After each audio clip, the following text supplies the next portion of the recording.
Baik, pertama-tama kami mengucapkan terima kasih atas kesempatannya.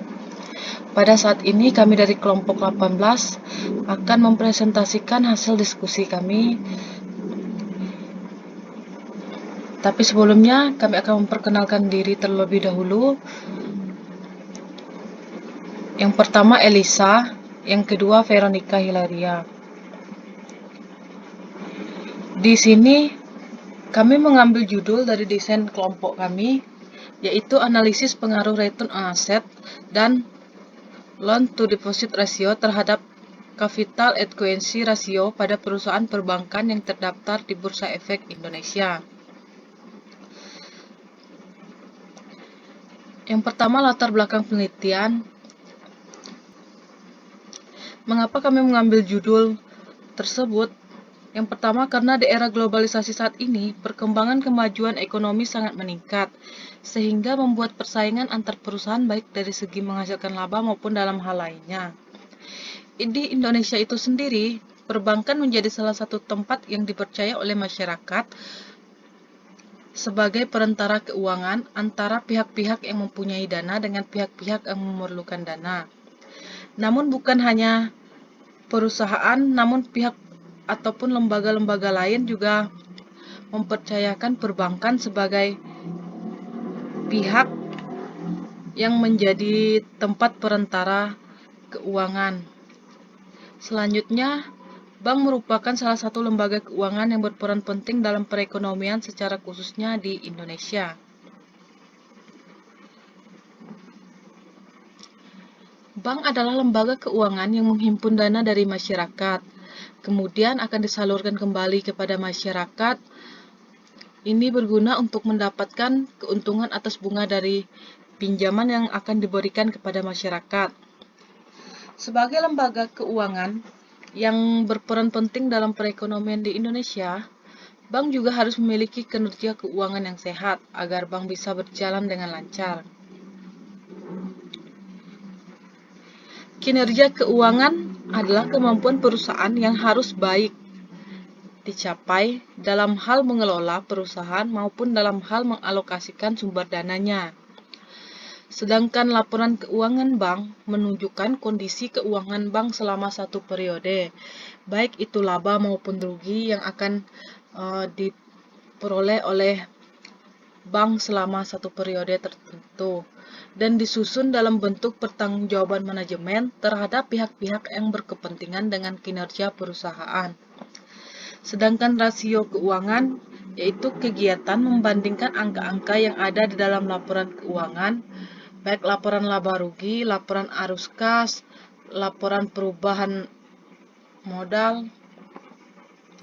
Kemudian akan dianalisis untuk mengetahui tingkat kesehatan bank, serta untuk mengukur kinerja keuangan bank selama periode tertentu.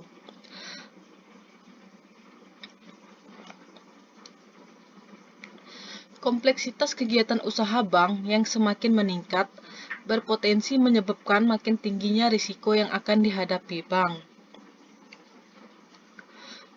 Peningkatan risiko ini diikuti oleh peningkatan modal yang diperlukan oleh bank untuk menanggung kemungkinan kerugian yang akan timbul.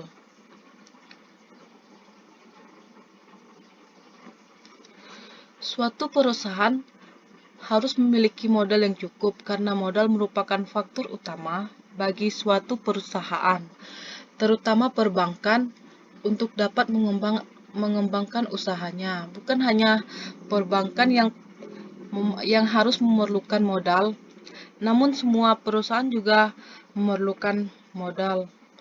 Salah satu rasio yang mengukur kecukupan modal dalam suatu perusahaan adalah capital adequacy ratio, atau disebut juga dengan CAR.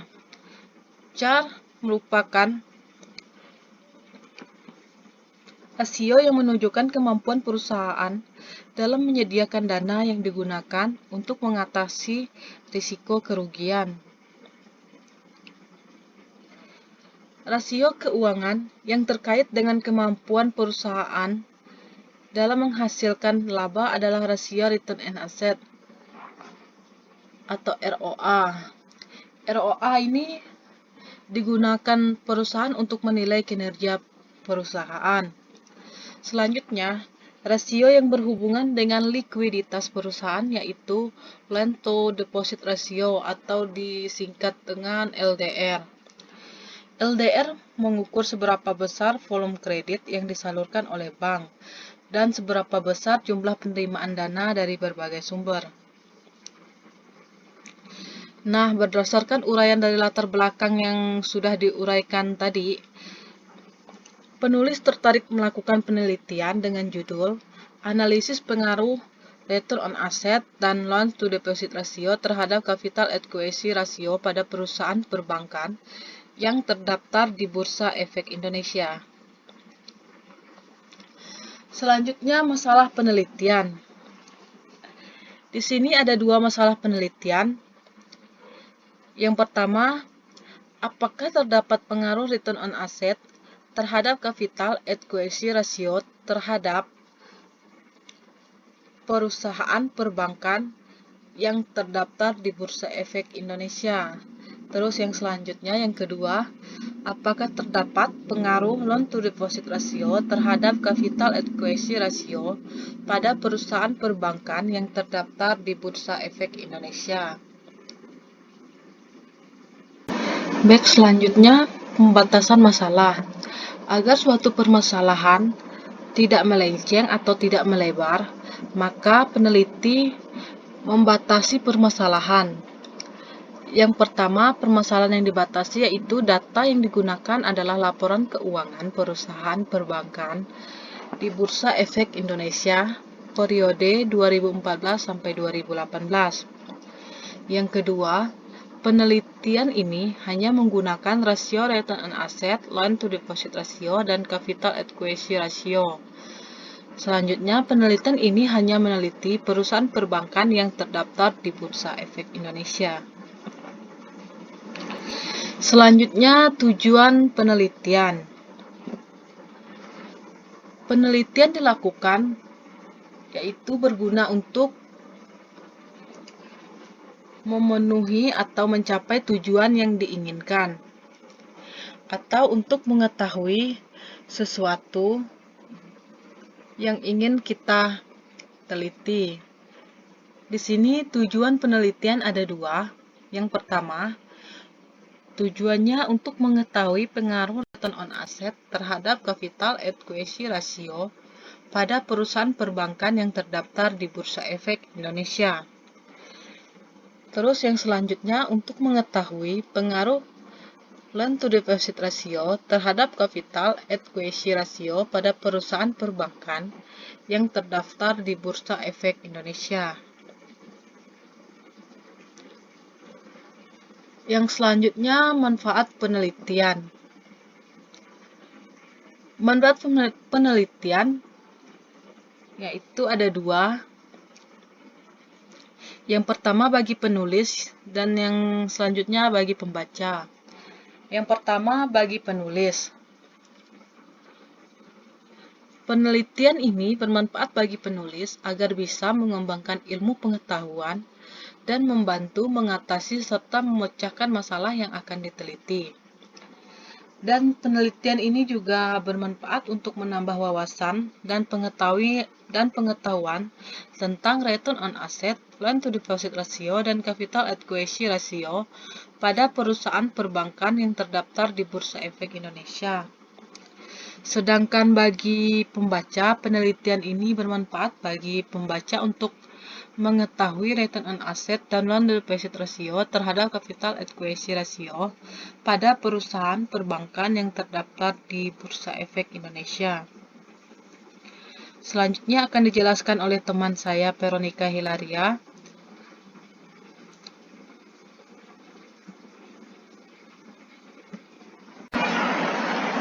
Perkenalkan, nama saya Veronica Hilaria. Di sini saya akan membahas tentang kerangka pemikiran. Perkembangan teknologi saat ini membuat perekonomian semakin berkembang pesat. Hal ini menyebabkan sistem perekonomian berubah drastis. Menurut Vita dan teman-temannya, tahun 2013 halaman 168, perkembangan teknologi membuat setiap orang punya akses yang tak terbatas ke pusat-pusat informasi. Keadaan ini membuat hampir tidak ada orang yang kekurangan informasi, bahkan sebagian besar malah kelebihan informasi. Perbankan merupakan lembaga keuangan yang membantu lembaga lainnya seperti perusahaan dalam melancarkan sistem pembayaran. Menurut Sukirno, tahun 2016 halaman 273, lembaga keuangan atau institusi keuangan adalah semua perusahaan yang kegiatan utamanya adalah meminjamkan uang yang disimpankan kepada mereka. Perbankan merupakan perusahaan yang bergerak di bidang keuangan dan sangat berperan penting dalam melancarkan kegiatan perekonomian. Menurut Kashmir tahun 2011 halaman 11, bank secara sederhana dapat diartikan sebagai lembaga keuangan yang kegiatan utamanya adalah menghimpun dana dari masyarakat dan menyalurkannya kembali dana tersebut ke masyarakat serta memberikan jasa bank lainnya. Sedangkan menurut Kashmir tahun 2016 halaman 24, bank merupakan perusahaan yang bergerak dalam bidang keuangan. Artinya, aktivitas perbankan selalu berkaitan dalam bidang keuangan, sehingga berbicara mengenai bank tidak lepas dari masalah keuangan.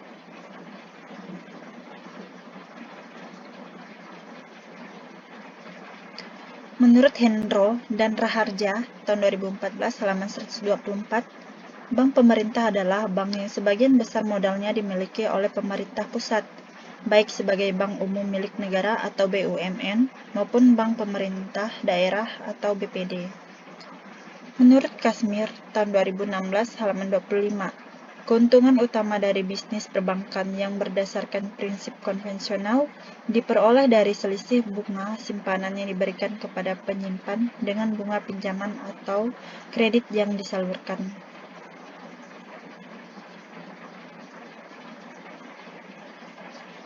Menurut Sujarweni tahun 2017 halaman 93, tingkat kesehatan bank merupakan kemampuan suatu bank untuk melakukan kegiatan operasional perbankan secara normal dan mampu memenuhi semua kewajibannya dengan cara-cara yang sesuai dengan peraturan perbankan yang berlaku.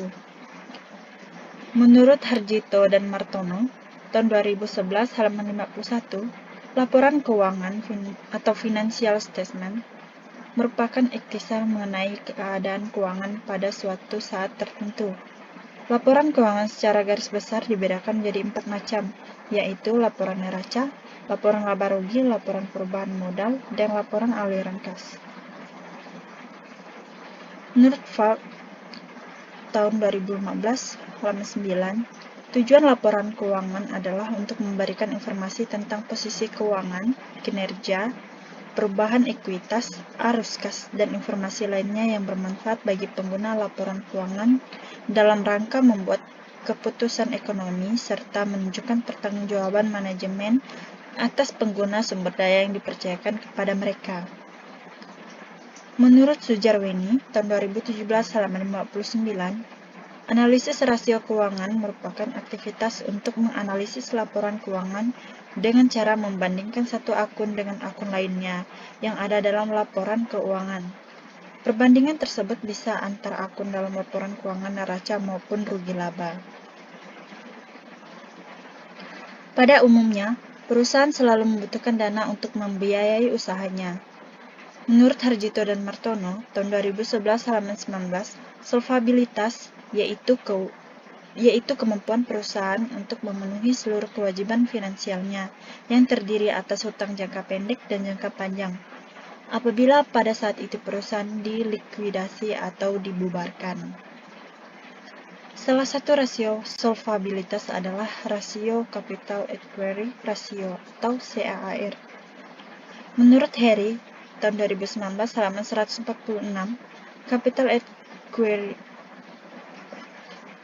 Capital adequacy ratio adalah rasio kinerja bank untuk mengukur kecukupan modal yang dimiliki bank untuk menunjang aset yang mengandung atau menghasilkan risiko, misalnya risiko atau kredit yang diberikan. Di dalam penelitian ini, rasio yang digunakan untuk mengukur profitabilitas perusahaan adalah rasio return on asset atau ROA. Menurut Yudiartini dan Dharma Diaksa, tahun 2016 halaman 1186, ROA merupakan rasio profitabilitas yang digunakan untuk mengukur efektivitas perusahaan di dalam menghasilkan keuntungan dengan memanfaatkan aktiva yang dimilikinya. Menurut Rusli dan Dasar, tahun 2014, halaman 12, tingkat keuntungan atau return merupakan rasio antara pendapatan investasi selama beberapa periode dengan jumlah dana yang diinvestasikan. Menurut Widati, tahun 2012, halaman 108, LDR adalah rasio antara jumlah kredit yang diberikan bank dengan jumlah dana yang diterima oleh bank. Loan to deposit ratio tersebut menyatakan seberapa jauh kemampuan bank dalam membayar kembali penarikan dana yang dilakukan deposan dengan mengandalkan kredit yang diberikan sebagai sumber likuiditasnya. Menurut Susanto dan Collis, tahun 2016 halaman 13, loan to deposit ratio atau LDR merupakan perbandingan antara kredit dengan dana pihak ketiga atau DPK. Selanjutnya hipotesis. H1, return on asset berpengaruh positif terhadap capital adequacy ratio. H2, loan to deposit ratio berpengaruh positif terhadap capital adequacy ratio. Atau bisa dilihat dalam gambar 1, hubungan ROA dan LDR terhadap CAR. Return on asset berpengaruh terhadap capital adequacy ratio. Loan to deposit ratio berpengaruh terhadap capital adequacy ratio. Metode penelitian. Dalam penelitian ini, penulis menggunakan bentuk penelitian asosiatif dengan metode kuantitatif. Penelitian ini menggunakan data sekunder perusahaan berupa laporan keuangan bank terdaftar di Bursa Efek Indonesia periode 2014 sampai 2018. Menurut Widya Sworo, tahun 2019 halaman 31, metode penelitian kuantitatif disebut juga sebagai metode ilmiah atau saintifik karena metode ini telah memenuhi kaidah-kaidah ilmiah yaitu konkret, empiris, objektif, terukur, rasional, dan sistematis. Disebut juga metode kuantitatif karena melibatkan angka-angka dan teknik analisis yang menggunakan statistik.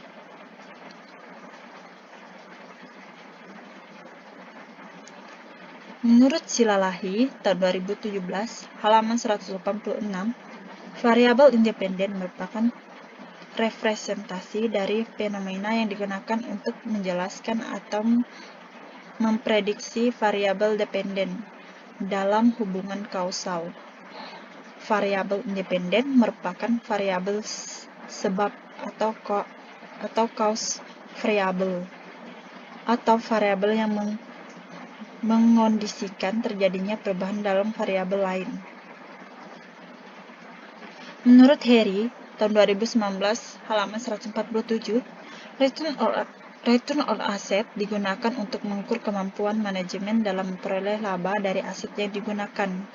Rasio ini dapat dihitung dengan rumus, yaitu ROA sama dengan earning before tax dibagi total aset dikali 100%. Menurut Widati, tahun 2012, halaman 111, loan to deposit ratio atau LDR merupakan rasio yang mengukur kemampuan jumlah kredit yang diberikan dibandingkan dengan jumlah dana masyarakat dan modal sendiri digunakan. Rasio ini dapat dirumuskan sebagai berikut. LDR sama dengan total kredit dibagi total dana pihak ketiga dikali 100%. Variabel dependen adalah variabel yang dipengaruhi oleh variabel lain.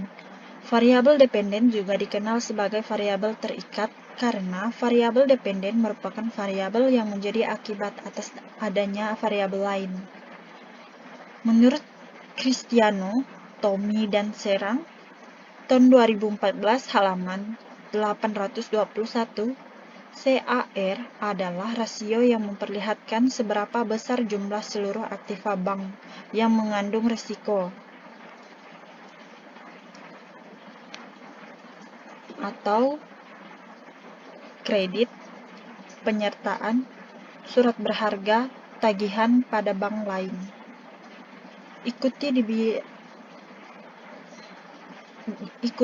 Ikut dibiayai dari modal sendiri di samping memperoleh dana-dana dari sumber-sumber di luar bank. Rasio ini dapat dihitung dengan rumus CAR sama dengan modal bank dibagi total ATMR. Teknik pengumpulan data yang digunakan oleh penulis adalah metode dokumentasi. Metode dokumentasi yang digunakan berupa buku-buku, majalah, dan dokumen. Populasi dalam penelitian ini sebanyak 45 perusahaan perbankan yang terdaftar di Bursa Efek Indonesia periode 2014 sampai 2018. Sampel yang digunakan sebanyak 30 perusahaan perbankan yang terdaftar dari 4 bank BUMN dan 25 bank BDP yang memenuhi kriteria. Kriteria penarikan sampel yaitu perbankan yang sudah terdaftar di Bursa Efek Indonesia dan yang mampu menghasilkan laba selama periode 2014 sampai 2018 dan juga bank yang menyajikan laporan keuangan secara lengkap dari periode 2014 sampai 2018. Pengambilan sampel menggunakan metode purposive sampling.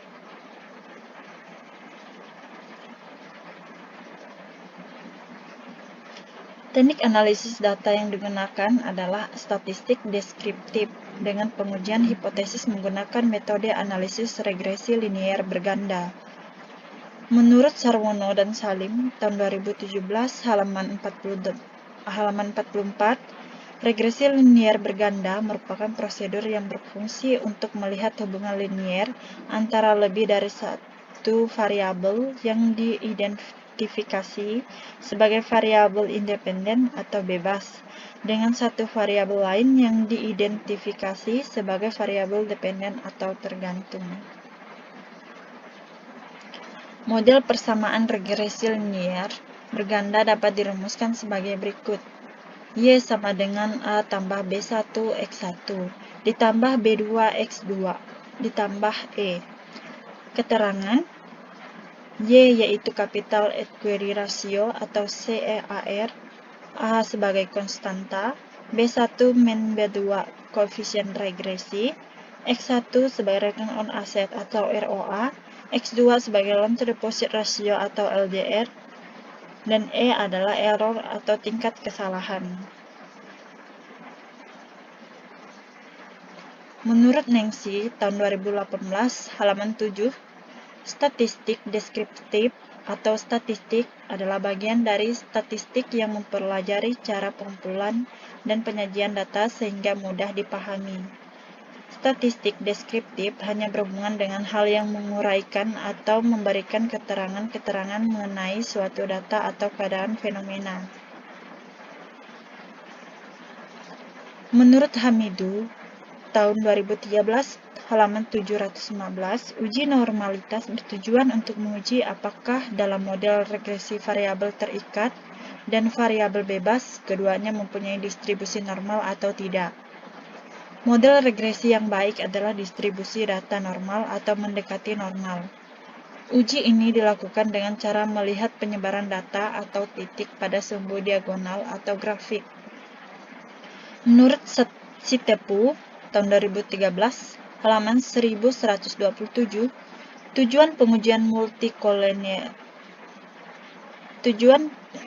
Menurut Sitepu, tahun 2013, halaman 1127, tujuan pengujian multikoleniaritas adalah untuk melihat adanya korelasi signifikan yang hampir mendekati sempurna antara variabel independen.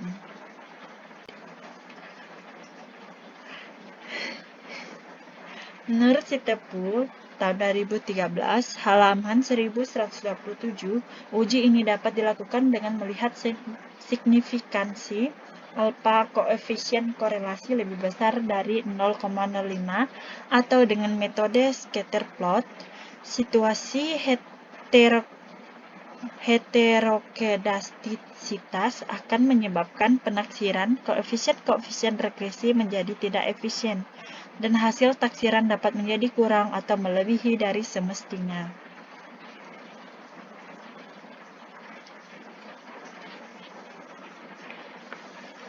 Sekian presentasi dari kelompok kami, kurang dan lebihnya kami mohon maaf. Sekian dan terima kasih.